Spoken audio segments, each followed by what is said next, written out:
श्लोक में कहा गया है कि बी पुरुष प्रशंसा, अर्थात इसमें बी पुरुष की प्रशंसा का वर्णन किया गया है।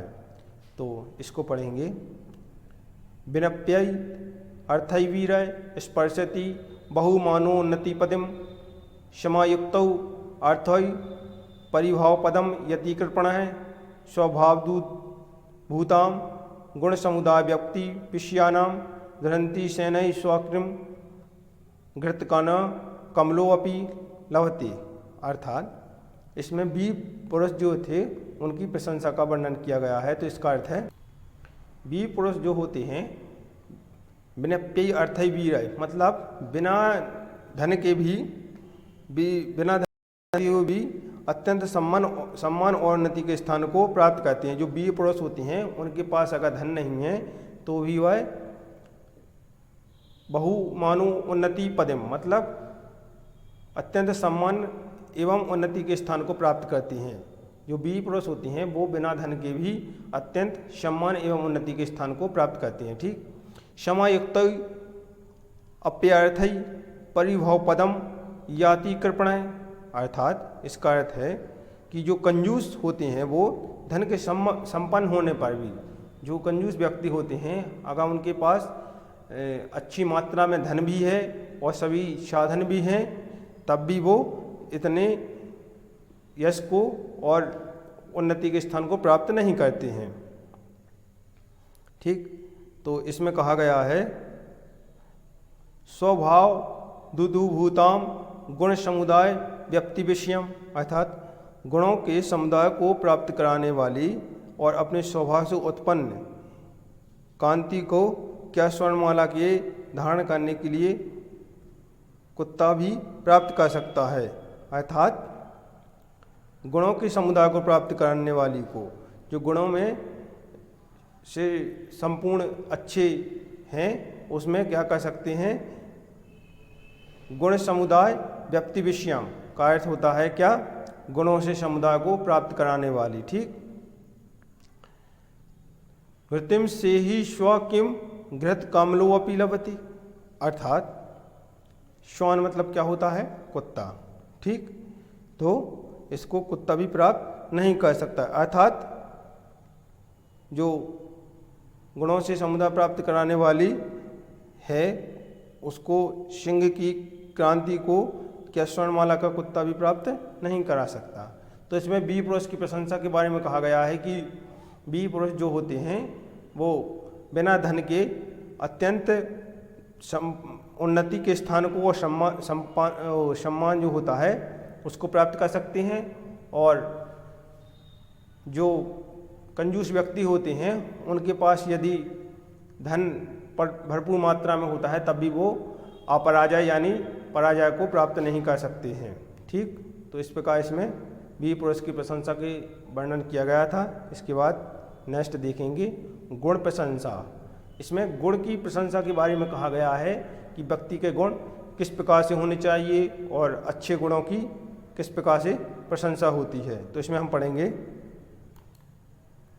गुणा कुर्वन्ति दूत्वम दूरे अपि वस्तं सताम केतकी गंधमाग्र्याय सोमायान्नति षष्ठपदा, अर्थात इसका अर्थ है कि जो गुण से संपन्न व्यक्ति होते हैं तो गुण दूर रहने पर भी वो जो सज्जन पुरुष होते हैं उनके गुण, अगर वो व्यक्ति दूर भी है तब भी उनके गुण दूतत्व मतलब दूत की तरह कार्य करते हैं। दूर रहते हुए भी सज्जन पुरुष की जो गुण होते हैं वो दूत की भांति कार्य करते हैं। ठीक।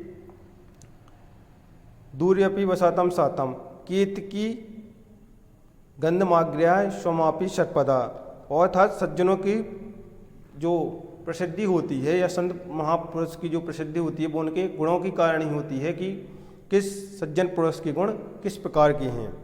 जैसे केतकी गंधम मतलब जो वो केवड़ा होता है उसकी गंध सूंघने के लिए भौरे स्वयं आ जाते हैं। ठीक। अर्थात भौरे को वो अपनी ओर आकर्षित करता है। ठीक। तो इस प्रकार जो सज्जन पुरुष होते हैं उनके गुण ही उनके दूर रहते हुए भी दूध की तरह कार्य करते हैं और उनकी पहचान ही उनके गुणों से होती है। इस प्रकार आप सभी हम सभी को अच्छे गुणों को प्राप्त करना चाहिए।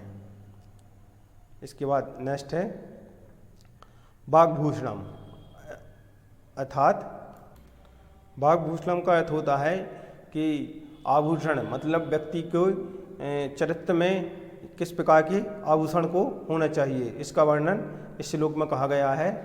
तो इसको पढ़ेंगे।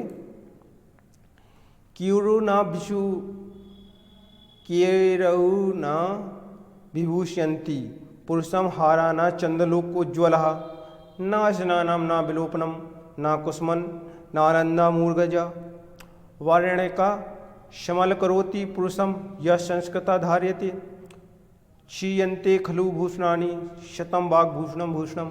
अर्थात इसमें ये कहा गया है कि व्यक्ति को किस प्रकार से आभूषण कहा, मतलब आभूषण के बारे में इसमें वर्णन है। तो इसका अर्थ होता है केरु न विषुवंती, अर्थात मनुष्य की शोभा पर पुरुषम हारम न चंद्र उज्ज्वला, मतलब मनुष्य की शोभा न बाल पर बाजूबंद पहनने से और न चंद्रमा जैसे उज्ज्वल हार पहनने से होती है। न स्नानम न विलेयम, न स्नान करने से और न शरीर पर विलेपन मतलब वो शरीर पर जो लिपटन होता है, न ले उपटन से। न कुसुमन मतलब कुसुमन का अर्थ होता है क्या, पुष्प, तो ना पुष्प धारण करने से, ठीक, और ना ही केश कपोलों से, ठीक। इसका वर्ण का समालोति पुरुषम यह संस्कृत धार्यति, जो उसकी एकमात्र वाणी ही मनुष्य को शोभायन करती है। अगर उसकी वाणी जो है वो सहज और सरल है तो संस्कृत भाषा को अगर वो धारण किए हुए है तो ही उसको शोभायन करती है।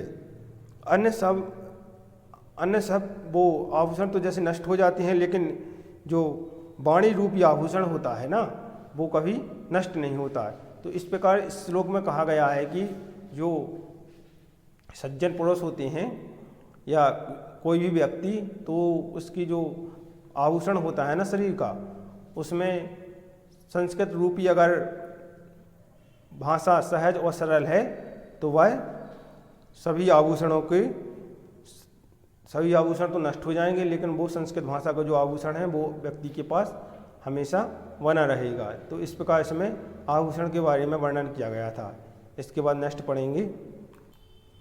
इसमें क्षमा के बारे में कहा गया है कि व्यक्ति के पास अगर क्षमा रूपी जो शास्त्र होता है ना, अगर वो है तो व्यक्ति इस संसार में कुछ भी कर सकता है। तो इसमें कहा गया है कि क्षमा शास्त्रम करे यश दुर्जनम किम करिष्यति अत्रेणे पतितु वहिम सौम्यपोपाश्यति। अर्थात इसमें जो क्षमा शास्त्रम करे यश दुर्जनम किम करिष्यति, अगर जिसके हाथ में वो क्षमा रूपी शास्त्र होता है, उसका दुर्जन मतलब कोई भी बुरा व्यक्ति होता है जो दुर्जन, उसका दुर्जन व्यक्ति भी कुछ नहीं कर सकता। किम करिष्यति क्या करेगा। अत्रेणे पतितु वहिम, अत्रण मतलब घास, मतलब जो घास होता है, अत्रण पतितु वहिम सौम्यपोपाश्यति मतलब जो तृण होता है या घास होता है, उसके रहने से उसका जो अग्नि होती है वो स्वयं ही शांत हो जाती है। तो वही मतलब होती है अग्नि। तो इसमें क्षमा के बारे में ही वर्णन किया गया है कि क्षमा शास्त्र जो होता है वो जिसके पास है, जिस सज्जन के पास है, उसके दुर्जन भी उसका कुछ नहीं कर सकता है। जिस प्रकार से घास के पास से घास का कुछ अग्नि बिगाड़ नहीं सकती है, उसी प्रकार सज्जन पुरुष का दुर्जन व्यक्ति कुछ नहीं कर सकता। वो सदा ही अपने निर्णय एक सरल और अच्छे रूप से ले सकता है।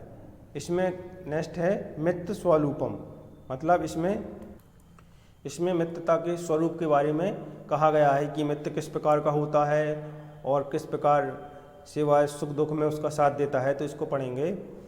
मित्रम प्रीति रसायनम नयनरो रांदनम चेतसह पत्रम यतसु दुःखयो सह भवनेपि मैत्रेण तद दुर्बलम ए चान्य सुहद्र समाधि समय द्रव्याविकाल भास द्रव्याभाली शाकुला स्ते सर्वत्र मिलंती तत्वान्यु ग्रावातु तेषाम विपत। अर्थात इसमें कहा गया है कि मित्र का जो स्वरूप होता है उसका वर्णन कहा गया है। तो मित्रम प्रीति रसायनम नयन रोनंदनम चेतसा है। अर्थात मित्र जो होता है वो रस और नित्य के चित्त को आनंदित करने वाला होता है। मतलब क्योंकि पात्रम यत्तु को खयो शय भावनेपि तथा दुलम, क्योंकि जो मित्र होता है वो सुख दुख का साथी होता है कि हमारे मित्र को सुख में किसकी आवश्यकता है और दुख में किसकी आवश्यकता है। ये चान्य सम सुखद, मतलब सुख में साथ देने वाले मित्र तो काफ़ी मिल जाएंगे, और जो दूसरे मित्र की प्रशंसा के समय धन की कामना करने वाले होते हैं ऐसे तो सभी जगह मिल जाते हैं। द्रव्याभिलाषाकुला, मतलब ऐसे तो सभी जगह मिल जाएंगे मित्र, लेकिन स्ते सर्वत्र मिलंती तत्वनि ग्रावात्यु तेषाम विपत, मतलब विपत्ति के समय जो या कसौटी के समय जो मित्र काम आए वही सच्चा मित्र होता है। तो इसमें मित्रता के स्वरूप का वर्णन कहा गया है कि मित्र जो होता है सभी को प्रसायन मतलब आनंदित करने वाला होता है, और जो मित्र सुख दुख में काम आने वाले व्यक्ति होते हैं, और जो मित्र दुख में काम आए वही सच्चा मित्र होता है, क्योंकि सुख में तो सभी उसके पास आते हैं लेकिन दुख में जो मित्र आए वही उसका सच्चा मित्र होता है। तो इस प्रकार इसमें मित्रता के स्वरूप का वर्णन किया गया था। इसके बाद नेक्स्ट पढ़ेंगे, इसमें स्वभाव की महिमा का वर्णन किया गया है। स्वभाव महिमा सर्वस्व ही परीक्षन्ते स्वभाव नीतित गुणा अतीत ही गुणा सर्वान्य स्वभावो मूढ़ानि वर्तते। इसमें जो स्वभाव होता है व्यक्ति का उसकी महिमा का वर्णन किया गया है कि सभी के सर्वस्व ही परीक्षन्ते स्वभाव नीते गुणा, मतलब सभी के स्वभाव की परीक्षा उसके कैसे होती है, गुणों से की जाती है। ठीक, दूसरों के गुणों से नहीं, उसकी जो परीक्षा होती है वो उसी के गुणों से की जाती है, दूसरों के गुणों से नहीं की जाती है। अतीतस्य ही गुणा सर्वान स्वभावो मूर्धनि वर्तते, अर्थात सभी के गुणों को छोड़कर स्वभाव को सर्वोच्च मानते हैं। जो व्यक्ति होते हैं वो अपने ही गुणों को सर्वोच्च मानते हैं। ठीक, स्वभानु मूर्धनि वर्तते, मनुष्य के स्वभाव से अधिक जाना जाता है। तो इसमें स्वभाव की महिमा को बताया गया था कि जो व्यक्ति की स्वभाव की महिमा होती है वो अपने ही गुणों को छोड़कर दूसरे के जो गुण होते हैं उनको सर्वोच्च मानते हैं, लेकिन अपने गुणों को कोई सर्वोच्च नहीं मानता है। लेकिन वास्तव में अपने गुणों को परखना चाहिए और उस पर हमें कार्य करना चाहिए। अल्पज्ञ स्वभाव, अर्थात इसका अर्थ है, अल्पज्ञ का अर्थ होता है अभिमान या घमंडी। तो इसमें जो व्यक्ति की घमंडता या अल्पज्ञता के बारे में, मतलब अल्पज्ञता मतलब कम ज्ञान के बारे में कहा, स्वभाव के बारे में इसका वर्णन है। तो इसको पढ़ेंगे। यदा किंचित्वहम गजयो मदान्धः संभवम तदा सर्वोकी अस्मिभ्य भाव आर्त्यम लिप्त्य मम मनः यदा किंचित किंचित बुद्धजनसक्तम सौगन्तः तदा मूर्खोऽस्मि जो यो मदो में व्यापगता है। तो इसमें अल्प ज्ञान के बारे के स्वभाव के बारे में इसका वर्णन किया गया है। तो इसमें कहा गया है कि जो यदा किंचितो हम गजियो मंदव संभवम, मतलब जब मैं थोड़ा सा जानने वाला था, थोड़ा किंचित मतलब होता है थोड़ा जानने वाला, तो जब मैं थोड़ा जानने वाला था, गजा मतलब होता है हाथी, तो जब मैं थोड़ा जानने वाला था, जब मैं तब हाथी के समान घमंड करता था कि मेरे पास बहुत कुछ है। तदा सर्वज्ञो अस्मि भाव लिप्त्यम मम मन है। ठीक, तो जब मैं सब कुछ जानने वाला था, ऐसा जानकर मेरा मन अभिमानी हो गया था। मतलब मैं जब थोड़ा जानता था तब मैं क्या करता था कि हाथी के समान घमंड करता था, जब मैं थोड़ा सा जानने वाला था तब मैं अभिमानी हो गया था। यदा किंचितम बुद्धि जनशाक्त्यम दबंगता है, मतलब इसका अर्थ है कि जब मैं कुछ सज्जनों के पास या कुछ विद्वानों की संगति की तो कुछ जाना कि मैं यह मूर्खता की बात कर रहा हूँ, मेरी जो सोच है वो सही नहीं है।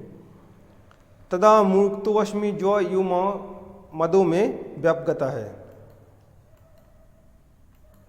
अर्थात इसका अर्थ है कि जब मैं कुछ सज्जनों या संत व्यक्तियों के पास बैठा तब मैंने जाना कि मैं मूर्खता की सोच रखता हूँ या छोटी सोच रखता हूँ, अल्पज्ञ सोच, तब मैंने जाना। तो तदा मूर्खोत्मी यो ज्वर यू मधु में व्यापकता है, तब मुझे अपनी अल्पज्ञता जो छोटी सोच थी उसका ज्ञान हो गया था। तो इस प्रकार हमने इस श्लोक में यह पढ़ा कि व्यक्ति को किसी भी प्रकार का घमंड नहीं करना चाहिए, क्योंकि कुछ थोड़ा सा होते हुए भी इस व्यक्ति ने हाथी के समान घमंड किया, लेकिन जब यह सज्जन पुरुष के साथ में बैठा तो इसको अपनी मूर्खता का ज्ञान हुआ कि मेरी सोच बहुत ही अल्पज्ञ है या छोटी है। तब यह जो मुझे उसको अपनी अल्पज्ञता का ज्ञान हो गया है, और इस प्रकार व्यक्ति को अपनी जीवन में घमंड नहीं करना चाहिए। तो हमें इस सुभाषितानी के श्लोक में बहुत कुछ अच्छी बातें सीखने को मिली हैं, अपने स्वभाव की महिमा और घमंडता न करना।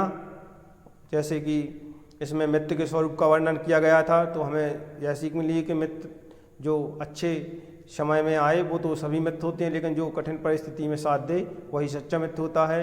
इस श्लोक में हमने क्षमा को कि जिसके पास क्षमा शास्त्र होता है वो व्यक्ति कुछ भी कर सकता है।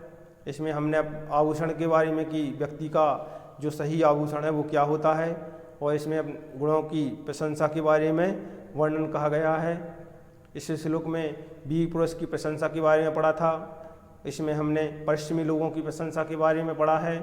इसमें दान की जो दान करने वाले व्यक्ति होते हैं उनकी प्रशंसा का वर्णन, और इस श्लोक में हमने सज्जनता की प्रशंसा की, सज्जन पुरुष किस प्रकार से किसी भी कार्य को कर सकते हैं, और सज्जन पुरुष जो होती हैं वो पाप और ताप और करीबी तीनों को विनाश कर सकते हैं। तो हमने इस प्रकार से सुभाषितानी की जो अच्छी बातें थीं इस चैप्टर में, तो हमने उन बातों को सीखा।